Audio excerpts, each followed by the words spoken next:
प्रभु यीशु मसीह के मधुर एवं प्रिय नाम में आप सबों को जय मसीह की। आज के मनन के लिए जो मैंने पाठ लिया है वो है परमेश्वर यहोवा की करुणा, जो कि पाया जाता है भजन संहिता 103 और उसका 17 और 18वां पद।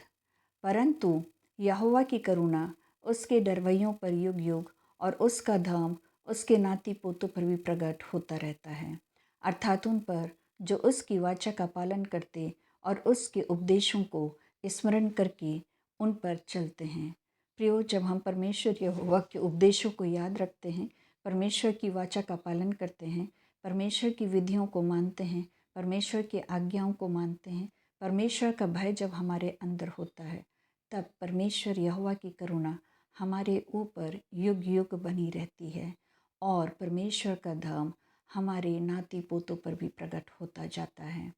लूका 1 और 50वां पद कहता है, जो उससे डरते हैं वह उन पर पीढ़ी दर पीढ़ी दया करता है।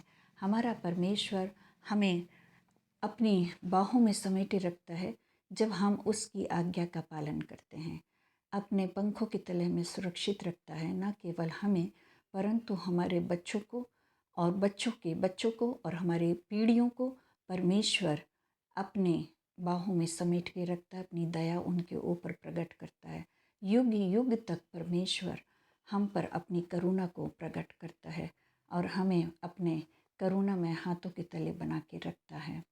और जब हम परमेश्वर यहोवा का भय मानते हैं, तब परमेश्वर यहोवा हमारे प्राणों को नाश होने से बचा लेते हैं और हमारे सिर पर करुणा और दया का मुकुट बनता है। प्रियो, परमेश्वर का भय मानने से परमेश्वर की करुणा और दया का मुकुट हमें परमेश्वर यहोवा बांधता है, हमें लेता है और पिता हमारे प्राणों को नाश होने से बचा लेता है, हमारे सब अधर्म को क्षमा करता है। हमारे पाप चाहे कितने भी गहरे रंग के क्यों ना हो, परंतु उन्हें परमेश्वर क्षमा कर देता है और हमारे सारे रोगों को परमेश्वर यहोवा चंगा कर देता है। वो हमारी लालसाओं को उत्तम पदार्थों से तृप्त कर देता है, ताकि हमारी जवानी उकाब की नई नई हो जाती है, अर्थात हम को परमेश्वर हमारी सारी आवश्यकताओं को परमेश्वर तृप्त करता है और हमें किसी भली वस्तु की कोई घटी नहीं होने पाती। हमारा परमेश्वर यहोवा दयालु है, अनुग्रहकारी है, विलम्ब से कोप करने वाला है और अति करुणामय है। हमारा परमेश्वर हमारे पापों के अनुसार हमसे व्यवहार नहीं करता और न हमारे अधर्म के कामों के अनुसार हमको बदला देता है। हमारे पाप चाहे जितने भी गहरे लाल रंग के क्यों ना हो, वो वचन कहता है कि मैं उन्हें धो दूंगा और तुम्हें हिम के समान श्वेत करूंगा। हाँ, हमारा परमेश्वर हमारे पापों के अनुसार हमसे व्यवहार नहीं करता और न अधर्म के कामों के अनुसार बदला देता है। और यदि वो ऐसा करता तो हम मिट गए होते थे, परंतु ये परमेश्वर यहोवा का ही अनुग्रह है कि हम मिट नहीं गए और आज भी हम जिंदों की ज़मीन में पाए जाते हैं, क्योंकि हमारा परमेश्वर हमारे साथ अपना व्यवहार अलग रखता है। और वो अलग रखने का मतलब ऐसा है कि वो अपना अनुग्रह हम पर बना के रखता है, हम पर दया करता है, हम पे क्रोध नहीं करता, परंतु अपनी करुणा को हमारे साथ सदा बना के रखता है। और हमारे पाप चाहे कैसे भी क्यों ना हो, वो हमारे अपराधों को, हमारे पापों को हमसे बहुत दूर कर देता है।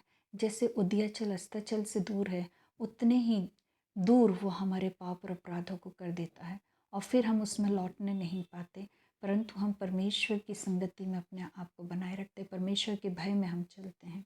जैसे आकाश पृथ्वी के ऊपर ऊंचा है, वैसे ही उसकी करुणा उसके डरवैयों के ऊपर सदा प्रबल रहती है।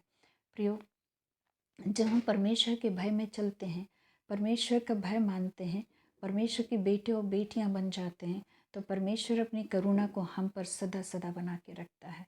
जैसे पृथ्वी के ऊपर आकाश है, वैसे ही परमेश्वर यहोवा के डरवैयों के ऊपर परमेश्वर की करुणा हमेशा बनी रहती। वो कभी नहीं हटती, कभी नहीं टलती, परंतु वो सदा बनी रहती है। और फिर जैसे पिता अपने बालकों पर दया करता है, वैसे ही यहोवा अपने डरवैयों पर भी दया करता है। हमारा पिता हम पर दया करता है।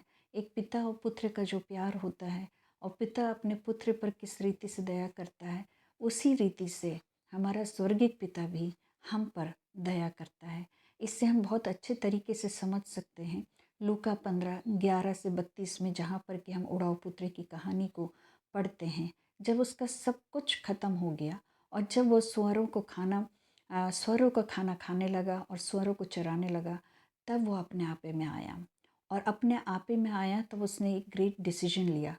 उसने ये कहा, उसने अपने आप को नम्र बनाया और उसने अपने पापों का पश्चाताप करा और उसने कहा कि मेरे पिता के घर में इतने मज़दूर हैं और उन्हें भरपेट खाने को मिलता है और मैं यहाँ भूखा मर रहा हूँ, परंतु अब अपने पिता के पास लौट आऊँगा। ये पिता के पास लौट आने का डिसीजन उसका बहुत अच्छा था और उसने मन में सोचा कि मैं पिता से बोलूँगा कि मैं अब तेरा पुत्र कहलाने के लायक नहीं रहा और मैंने तेरे विरुद्ध में और स्वर्ग के विरुद्ध में पाप किया है। और जब वो ऐसा सोचता हुआ और पापों का पश्चाताप करता हुआ अपने पिता की ओर लौट रहा था, जैसे ही उसके कदम अपने घर की तरफ बढ़ने लगे, तब हम देखते हैं कि वो बहुत दूर ही था और वो घर भी नहीं पहुंच पाया था। परंतु पिता ने उसे देखा और वो उसको दौड़ गया और उससे अपने गले लगा लिया। ये है पिता का प्यार। और पिता ने उसे अपने घर ले आया और घर ला के उसको नहलाया धुलाया और अच्छे वस्त्र पहनाया और उसके लिए आनंद बनाया गया। प्रियो, जब हम पाप में जीवन जीते हैं, जब हम सांसारिक बातों में लदे रहते हैं, अपने आशीषों का जब हम सदुपयोग सही तरीके से नहीं करते हैं और सांसारिकता में अपनी सारी आशीषों को नष्ट कर देते हैं, तब हमारे जीवन में ऐसा समय आता है कि हम बोलते हैं कि अब बहुत हुआ और फिर हम परमेश्वर की ओर मुड़ते हैं। तब हम अपने आपे में आते हैं और फिर हम कहते हैं, प्रभु मुझसे गलती हुई, मैं अपने पापों का पश्चाताप करती कि मैं तेरी संगति से दूर हुई और इस संसार की अभिलाषाओं में फंस गए, परंतु अब मैं तेरी ओर लौट आया हूँ। तो पिता क्या करता है, हम परमेश्वर की ओर पश्चातापी हृदय से जब चलते हैं तो प्रभु हमें वैसे ही स्वीकार लेता है, अपने गले लगा लेता है, अपनी दिव्य दया से हमें भर देता है और अपनी अनुग्रह को हमारे ऊपर डालता है। हमारा पिता के साथ, हमारे स्वर्गिक पिता के साथ हमारा मिलाप हो जाता है और हमारा परमेश्वर पिता फिर क्या करता है, हमें अपने बेटे और बेटी पुनः बना लेता है और हमें बहुतायत का अनुग्रह देता है। धार्मिकता के वस्त्र वो हमें पहनाता है, हमारे पाँव में मेल के सुसमाचार की तैयारी के जूते वो देता है, हमारे सिर पर करुणा का महिमा का मुकुट को बांधता है, हमें धार्मिकता की झिलम पहनाता है, हमारे हाथों में विश्वास की ढाल होती है, हमारे हाथों में परमेश्वर का वचन होता है। ये है आत्मिक भोजन। परमेश्वर के वचन से हम आत्मिक भोजन को स्वीकारते हैं ताकि हमारी आत्मा प्रभु में और बलवंत होती चली जाए और वो हमें पूरी रीति से अपना बेटा और बेटी बना लेता है। और फिर जो हम आत्मिक तौर से मर गए थे, वो अब हम प्रभु में, परमेश्वर पिता में, अब हम आत्मिक तौर से फिर से जी जाते हैं। और यही है कि समय होता है जब हम अपने प्रियों के साथ आनंद बनाते हैं और स्वर्ग में भी परमेश्वर के सन्मुख हमारे लिए आनंद बनाया जाता है। जब हम परमेश्वर के पास लौट आते हैं और उसका भय मानते हैं, तब परमेश्वर की करुणा हम पर उतर आती है।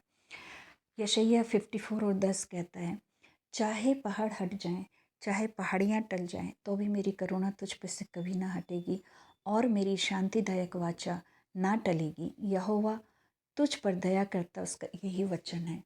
परमेश्वर पिता हमसे ये वादा करता है कि चाहे जो भी हो जाए, मेरी करुणा तुझ पे से कभी ना हटेगी और ना मेरी दया तुझ पे से कभी हटेगी। ये मेरा जीवित वचन है और ये मेरी शांतिदायक वाचा है। पर ये किसके लिए है? उनके लिए है जो परमेश्वर पिता का भय मानते हैं। प्रियो, हमें परमेश्वर पिता से विनती और प्रार्थना करना चाहिए कि वो अपनी करुणा के अनुसार हम पर सदा अनुग्रह करता रहे, अपनी बड़ी दया के अनुसार हमारे पापों को, अपराधों को मिटा दे और हमें भली भांति धोकर हमारे अधर्म को दूर करे और हमारे पापों से हमें छुड़ा के हमें शुद्ध करें। हाँ, जब हम ऐसी प्रार्थना करते हैं और परमेश्वर के पास लौट आते हैं, तब परमेश्वर यहोवा हमें अपनी आशीषों से पुनः भरने लगता है, अपनी करुणा को हम पे प्रबल करता है, अपने करुणा का मुकुट हमारे सिर पर बांधता है, हमें अपनी बाहों में ले लेता है। प्रियो, जब हम परमेश्वर पिता से इतनी आशीषों को प्राप्त करते हैं, तो हमें परमेश्वर पिता का सदा धन्यवाद करना है और उसके किसी भी उपकार को भूलना नहीं है, क्योंकि वो हमारे प्राणों को नाश होने से बचा लेता है, हमारे सिर पर करुणा और दया का मुकुट बांधता है, हमारे अधर्म को क्षमा करता है, रोगों को चंगा करता है, लालसाओं को उत्तम पदार्थों से भर देता है, ना केवल हमें परंतु हमारी पीढ़ी दर पीढ़ी हमारे नाती पोतों को, हमारे बच्चों को आशीषित करता है, अपनी करुणा उन पे बना के रखता है और अपनी शांतिदायक वाचा वो हमसे सदा बांधे रखता है। इसके साथ साथ जब परमेश्वर हम पर अपनी करुणा करता है, दया दिखाता है, तो परमेश्वर भी हमसे चाहता है कि हम भी दूसरों के साथ परमेश्वर का प्रेम को बांटें और उनके साथ दया दिखाएं। जो हमारे विरुद्ध पाप करते हैं और जो हमें हमारे लिए बुरी बातों को बोलते हैं, उन्हें क्षमा करने वाले हो सके। और पिता परमेश्वर कहता है कि मैं बलिदान से नहीं परंतु दया चाहता हूँ, क्योंकि मैं धर्मियों को नहीं परंतु पापियों को बुलाने आया हूँ।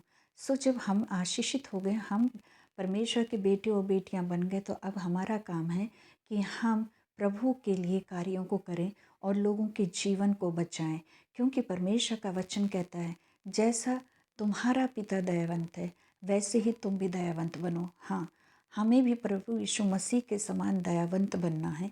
हमें भी लोगों के साथ दया दिखानी है, हमें भी लोगों को क्षमा करना है, हमें भी लोगों को प्रभु यीशु मसीह के पास लेके आना है, ताकि प्रभु यीशु मसीह की करुणा उन पर भी सदा और सदा प्रबल होती रहे। जैसे आकाश पृथ्वी के ऊपर ऊंचा है, वैसे ही उसकी करुणा उसके डरवैयों के ऊपर प्रबल होती है। तो जब हमारे ऊपर प्रभु की करुणा प्रबल है, तो दूसरे लोगों के ऊपर भी प्रभु की करुणा प्रबल होने पाए, उसके लिए हमें कार्यों को करना होगा। उसके लिए हमें लोगों को प्रभु के पास लाना होगा। और परमेश्वर हम सबों को और भी बहुतायत रीति से आशीषित करेंगे, क्योंकि हमारा परमेश्वर हमसे कहता है कि मैं तुम्हें ना छोड़ूंगा और ना कभी त्यागूंगा।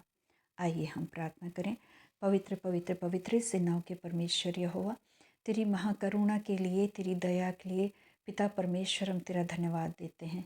हम पिता परमेश्वर जो कुछ तू हमारे जीवनों में हमें देता है, उन सारी आशीषों को हम तुझसे स्वीकारते हैं। उसको पिता परमेश्वर हम तेरी भलाई के लिए, तेरे कार्यों में खर्च करने वाले हो सके पिता परमेश्वर, तुझसे और भी ज़्यादा आशीषों को प्राप्त करने वाले हो सकें, ऐसा तू हमें बना। तूने अपनी करुणा को हम पर प्रबल करा है प्रभु, उन पर जो तेरे वचनों को मानते हैं, तेरी आज्ञाओं को मानते हैं पिता परमेश्वर, तेरी नज़दीकी में रहते हैं, तेरा भय मानते हैं और तेरे भय के साथ साथ चलते हैं प्रभु, तो उन पर, उनके बच्चों पर और उनकी पीढ़ियों पर प्रभु जी युग युग के लिए पिता परमेश्वर अपनी करुणा को बांध के रखता है। तेरा धन्यवाद देते हैं सुंदर वचन के लिए प्रभु जी, तेरे वादे के लिए कि तू अपनी करुणा को हम पर और हमारे पीढ़ी दर पीढ़ी लोगों पर बांध के रखने जा रहा है। इन आशीषों को हम आपसे लेते हैं पिता परमेश्वर और आपको हृदय से धन्यवाद देते हैं। हमारे जीवते सच्चे परमेश्वर, सारा आदर, सारा गौरव और सारी महिमा हम तुझे देते हैं और इस प्रार्थना को हमारे उद्धारकर्ता प्रभु यीशु मसीह के पवित्र और मीठे नाम से मांगते हैं। सुनिए और ग्रहण करिए, आशीष दीजिए। आमीन, आमीन, आमीन। शालोम, शालोम, शालोम। प्रभु इन वचनों के द्वारा हम सबों को आशीषित करें। आमीन।